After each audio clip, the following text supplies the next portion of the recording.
নমস্কার বন্ধুরা, আপনারা শুনছেন গপ্প গনুঠে।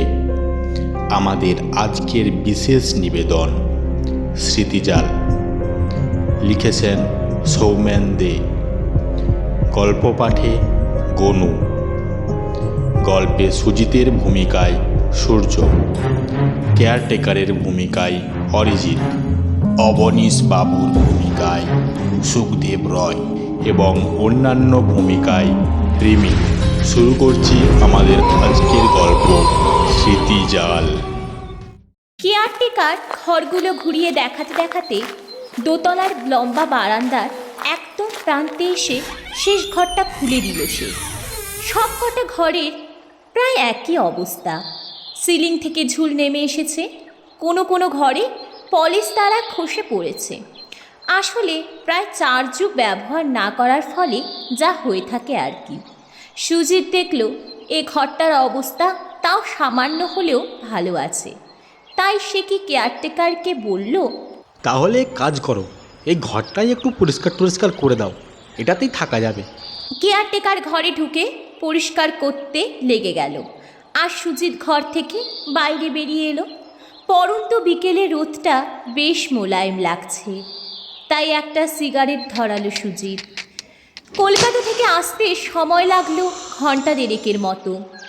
দুপুরেই পৌঁছে যেত, কিন্তু বাদ সাধল অফিস। নামি সংবাদপত্রের বড় রিপোর্টার সে, তাও আবার ক্রাইম বিভাগে।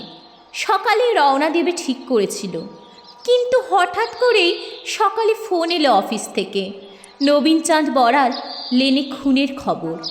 স্টোরি কভার করতে যেতে হবে সুজিতকেই, কেননা অন্য যিনি আর একজন মেন ক্রাইম রিপোর্টার আছেন, তিনি চিকেন পক্সে কাবু হয়ে আপাতত ঘরবন্দি। বিরক্তটা মনে চেপেই যতটা সম্ভব দ্রুততার সাথেই সুজিত স্টোরিটা কভার করেছে। ভাইয়ে ভাইয়ে ঝামেলা, আর সেই থেকেই রাগের মাথায় খুন। স্টোরিটা করতে করতেই সুজিতের ইচ্ছা করছিল খুনিটাকে খুন করে দেওয়ার। না, ভাইকে মেরেছে বলে নয়, সুজিতের সময় মতো বেরোনোর পথে বাধা হয়ে দাঁড়ানোর জন্য। তবে সুজিতের একটি সুন্দর শখ আছে, সেটি হলো বিভিন্ন বিষয় নিয়ে নিজের উৎসাহেই পড়াশুনো করা, আর তারপর সেগুলো নিয়ে লেখালেখি। ইতিমধ্যে সে একজন ভালো মানের সাহিত্যজ্ঞ হয়ে উঠেছে। যে দুটো বই সে লিখেছে, তার একটা মায়াপুরের বিদেশিনীদের ঈশ্বর ভক্তি নিয়ে, আর একটা বিভিন্ন দেশের পৌরাণিক রূপকথা উপকথা নিয়ে। এখন তার ইচ্ছা হয়েছে কলকাতা ও কলকাতার আশেপাশের মফস্বল এলাকায় যেসব শতাব্দী প্রাচীন বনেদি বাড়িগুলো আছে, তাও নামই কোনো পরিবারের নয়, যেগুলোর কথা সাধারণত শোনেননি কেউ, বা ইতিহাসের স্পর্শ থেকে বিচ্ছিন্ন সেই রকম বাড়ি। কেননা সুজিতের মনে হয়েছে এই বাড়িগুলো চুন সুরকির দেয়াল, মেঝে কড়ি বর্গার সিলিং, বাগান, এইসবের সঙ্গে যেসব ইতিহাস জড়িয়ে আছে, তা যেমন আকর্ষণীয় তেমনই রোমাঞ্চকর হবে মানুষের কাছে। তাই এরকম বহু বাড়ির নাম খুঁজে খুঁজে সে বের করেছে। সেখানে গিয়ে পারলে থেকেওছে।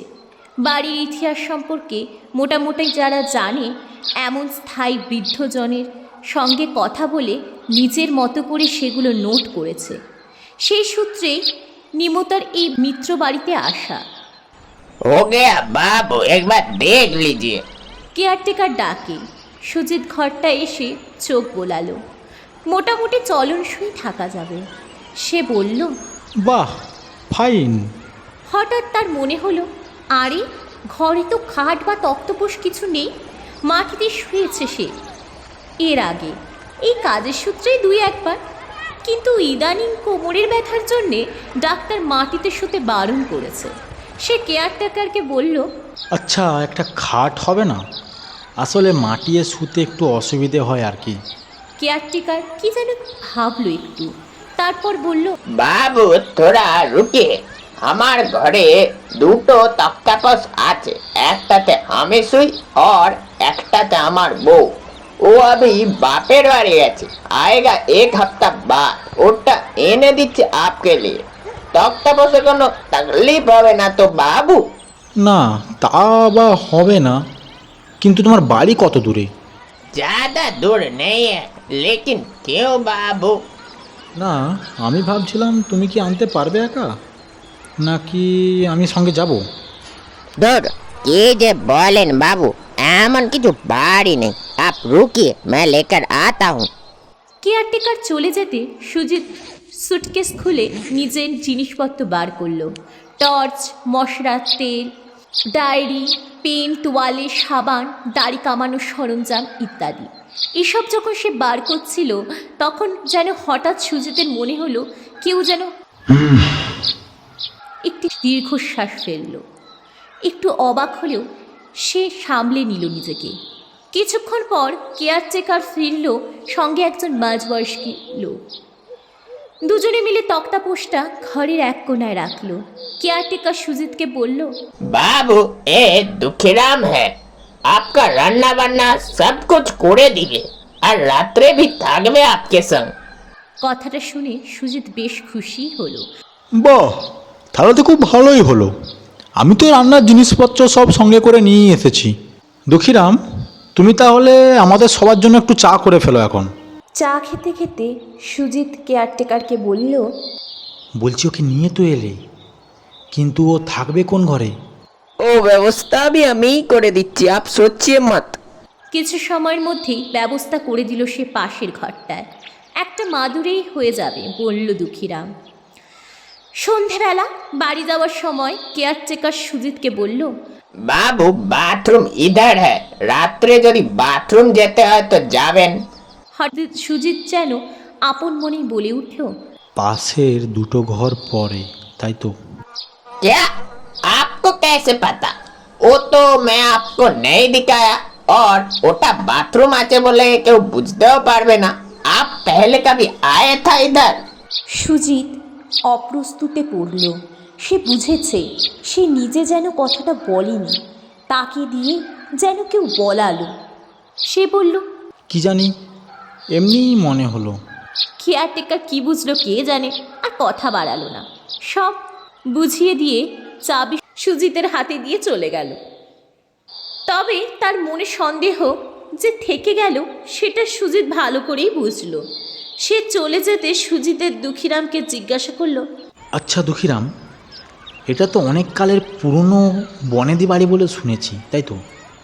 কিন্তু এই বাড়ি নিয়ে সেরকম কোনো বদনাম টদনাম নেই তো? কথাটা তার মানে হয়েছিল একটু আগে সে দীর্ঘশ্বাসটা মনে আসতেই। হতে পারে মনের ভুল, তাও জিজ্ঞাসা করলো সে। দুঃখীরাম বলল, ভূতের কথা বলছেন তো বাবু? না, সে বদনাম নেই এ বাড়ির। তবে আগে দু একজন রাত কাটিয়েছিলেন এখানে। কারোর কাছে কিছু খারাপ ব্যাপার তো শুনিনি, তারপরে জানি না বাবু। সন্ধে 8টা। সন্ধে না বলে রাত বলাই ভালো। নিমতাকে এখন মোটামুটি শহরই বলা যায়, কিন্তু এই বাড়িটা যেন সে শহর থেকে বিচ্ছিন্ন, গোটা দুনিয়া থেকে যেন দূরের কোনো গ্রহের অংশ। সময়টা যেন এখানে কয়েক যুগ আগেই থেমে গেছে। ইলেকট্রিসিটি কোনো এককালে থাকলেও এখন যে নেই সেটা বোঝাই যায়। গোটা বাড়িটা প্রেতপুরীর আকার নিয়েছে, কিন্তু সুজিতের কাছে সেই প্রেতপুরী বলে মোটেই মনে হচ্ছে না। তার কেবলই মনে হচ্ছে কোনো এক জাদু বলে যেন বাড়িটা জেগে উঠেছে, অনেক বছর ধরে যেন ঘুমিয়েছিল। আর একটা খটকা সুজিতের, সেটা হলো ওর যেন অনেক কিছুই চেনা বলে মনে হচ্ছে। বাড়িটার গতকালে আসার পর থেকেই আজ সকালে একাই বাড়িটা ঘুরে ঘুরে দেখছিল সুজিত। একাধিক জায়গায় তার মনে হয়েছে এই জায়গায় সে কোনো না কোনো এক সময় ছিল। একতলার একটা ঘর সে চাবি দিয়ে যখন খুলছিল তখন হঠাৎ তার মনে হয়েছিল এই ঘরে একটা আরামকেদারা রাখা থাকতো জানালার পাশে। সে ঢুকে অবাক হয়েছিল একটু যখন সে লক্ষ্য করল এ ঘরের এককালে আরামকেদারা ছিল। সেটা বোঝা গেল জানালার পাশে দেয়ালের দাগ দেখে। এরকম দাগ সে আগেও দুটো বাড়িতে দেখেছিল। কালিকাপুরের এক বাড়িতে এই দাগ তাকে চিনিয়ে দিয়েছিল একজন। তারপর আবার একটা ঘরে ঢোকার সময় তার মনে হলো এই ঘরের পাংখা টানতো, এবং কি আশ্চর্য, সে ঘরে সত্যি একটি পাংখার দড়ি ঝুলছিল কড়িবর্গার থেকে। সুজিতকে নেশার মতো পেয়ে বসেছিল এই খোলটা।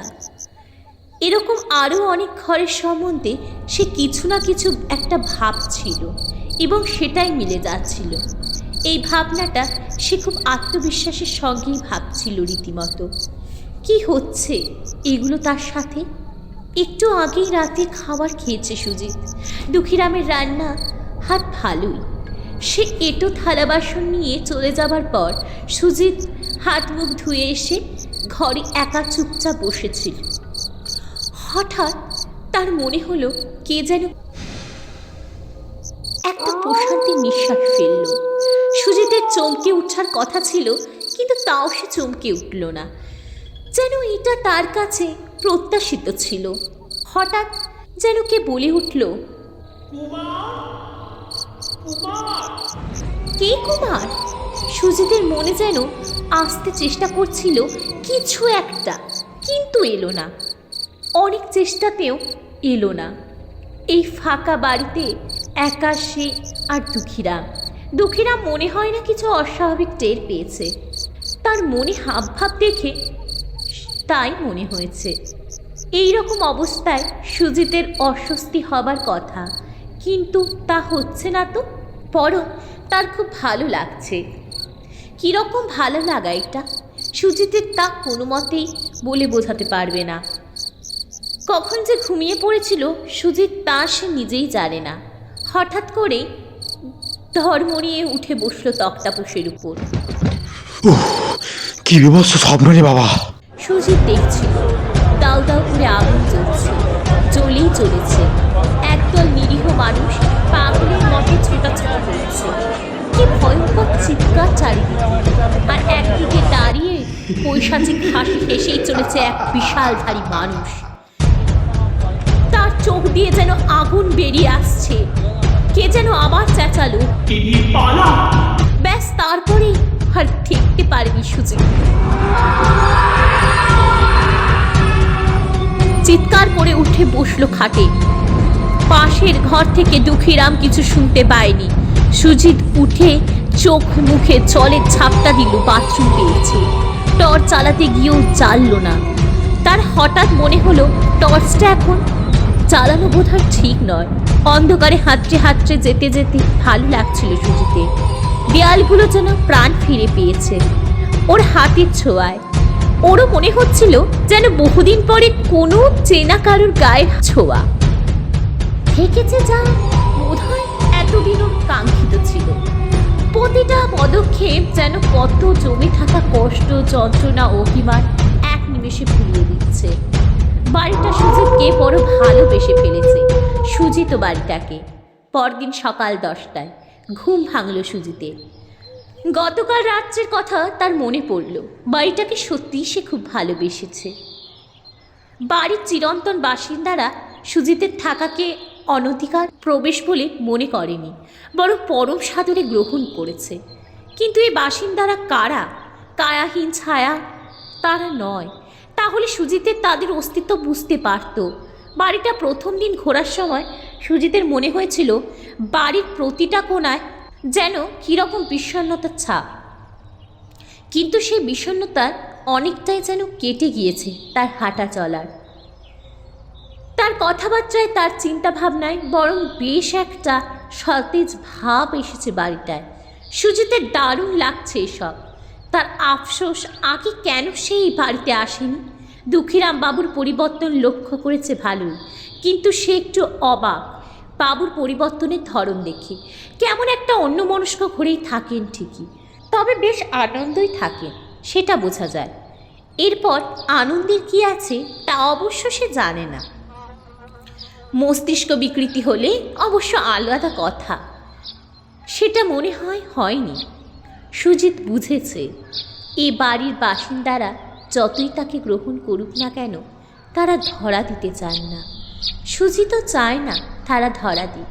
এ যেন এক লুকোচুরি খেলা। তারা আছে অথচ নেই। সুজিতের খুব ভালো লাগছে এসব। তার লেখার হচ্ছেই না বলতে গেলে। প্রথম দিন যা একটু লিখেছিল তাও সেটা শুধু বাড়ির বিবরণ, মনে যাকে লে আউট বলে, আর কি, ব্যাস, এর বেশি আর কিছু লিখতে পারেনি সে। তার জন্য তার অবশ্য কোনো আক্ষেপ নেই। রাত 9টা, বাইরে ঝিঝির ডাক একটানা অবিরাম। সুজিত সেদিনও চুপচাপ বসেছিল, মোমবাতিটা জেলে সেটার দিকে তাকিয়ে। হঠাৎ সেদিনকার মতন কে যেন আবার ডাকলো,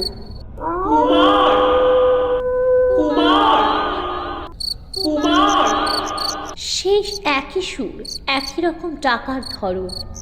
তবে সেদিন একবার ডেকে চুপ পড়ে গিয়েছিল, কিন্তু আজ অনেকক্ষণ ধরেই ডেকে চলেছে কেউ। ডাকটা অনেকটা সেই রকম যেমনভাবে স্নেহময়ী মা তার আদরের ছেলেকে ডাকেন। সুজিত উঠে দাঁড়ালো, কার উদ্দেশ্যে যেন বলছে, আসছি আমি, আসছি। তারপর হেঁটে চলল। বারান্দা ধরে ডাক্তার উৎস লক্ষ্য করে সুজিত হাঁটছে। অনেক দিনের জ্বালা যন্ত্রণা যেন ঘুচিয়ে দিচ্ছে সে। তার প্রতিটা পদক্ষেপ যেন জাদুকাঠির ছোঁয়া। জেগে উঠেছে 4 যুগ আগে ইতিহাস হয়ে যাওয়া মিত্র বাড়ি। সুজিত হেঁটে গিয়ে থামলো একদম শেষের ঘরটায়। এই ঘরটায় ঢোকা উচিত, তাকে চাইছে এই ঘরের বাসিন্দারা। সুজিত দরজা খুলল। পরের দিন সকালে বাজারের মুখটা দেখা হলো স্থানীয় একজন সত্তরোর্ধ্ব মানুষ অবনীশ চৌধুরীর সঙ্গে। আসার দিন চায়ের দোকানে বসে চা খাওয়ার সময় এনার সাথে আলাপ হয়েছিল সুজিতের। স্থানীয় ইতিহাস ভালোই জানেন বলে এনার সাথে পরে যোগাযোগ করবে বলেছিল সুজিত। আজকে সুজিতকে দেখে তিনি বললেন, সে কি এর মধ্যেই চললেন নাকি? হ্যাঁ মশাই, চললাম। আপনার কাজ ওর মধ্যেই হয়ে গেল? ওই মিত্রবাড়ির কাজ? হ্যাঁ, তা বলতে পারেন, একরকম হয়ে গেল। কে অত তথ্য দিল আপনাকে? এখানে এক আমি ছাড়া আর তো কেউ যেরকম এখানকার সম্বন্ধে কিছু জানে বলে মনে হয় না। দাঁড়ান, আপনি কি হালদার কাকার কাছে গিয়েছিলেন তথ্যের সংগ্রহে? ওনার 90-এর ওপর বয়স, উনি অনেক কিছু জানতে পারেন, কিন্তু আমি তো যদ্দূর জানি তার কথাবার্তা বলার সেরকম জোর নেই। আর সুজিতের বিরক্তকর লাগছিল। সে বলল, আগে না মশাই, আমি হালদারবাবুকে চিনি না, আর আমি কারোর কাছে যাইও নি। আমার কাজ হয়ে গেছে বলতে পারেন, আর আমাকে এই কাজের জন্য সাহায্য করেছে কুমারজিৎ মিত্র। আচ্ছা মশাই, আমি এখন আসছি, আমার ট্রেন মিস হয়ে যাবে। নামটা শুনে চমকে উঠলেন অবিনাশবাবু। স্মৃতির ঝলক দিয়ে গেল সামান্য। সেটা 70 সাল, নকশাল আন্দোলন, আরও ওপার বাংলার মুক্তিযুদ্ধ। এরকম সরগরম পরিস্থিতিতে মধ্যে নিম্নতায় ঘটে গেল এক হাড় হিম করা ঘটনা। মাঝরাত্রিরে মাত্র 2 ঘন্টায় 52 জনের 51 জমজমাট মিত্র পরিবার পরিণত হলো শ্মশানে। কাদের ষড়যন্ত্রের আগুন লাগানো হয়েছিল তা আজও জানা যায়নি। সে মামলার নিষ্পত্তি আজও ঘটেনি, আর ঘটবেও না। সেদিন ছিল মিত্রবাড়ির সবচেয়ে ছোট সদস্য কুমারজিতের 2 বছরের জন্মতিথি। সারাদিন অনুষ্ঠান চলছিল বাড়িতে। সন্ধেবেলা হাজার অতিথি আগমনের সঙ্গে নরনারায়ণের সেবা। মাত্র কয়েক ঘন্টা আগেও যে মানুষগুলো মেতে উঠেছিল আনন্দে, সকালে তাদের অগ্নিদগ্ধ লাশ বের করে পুলিশ। তবে 2 বছরে কোনো বাচ্চার লাশ পুলিশ খুঁজে পায়নি। কুমারজিৎকে নিয়ে পালিয়ে যায় তার ধাইমা। এরকম একটা ঘটনা হয়েছিল তখন। তারপর 4 দশক কেটে গেছে। এসব খবর আর তত প্রাসঙ্গিক ছিল না। সেই কুমারজিৎ সাহায্য করেছে কলকাতা থেকে আসা একজন সাংবাদিককে। হঠাৎ ছোট্ট হয়ে আসা সুজিতের গমনরত শরীরটাকে দেখতে একটু এগিয়ে গেলেন অবিনাশবাবু। তার পিছু পিছু হাঁটাটা তার এক সময়কার দাবার সঙ্গী। কুমারজিতের বাবা সমরজিতের মতো কিনা এই অবনীশবাবু যেন শুনতে পেলে তার কানের কাছে কেউ যেন মৃদুস্বরে বলে উঠল, আর একটা দান খেলবেন নাকি? অবনীশ বাবু।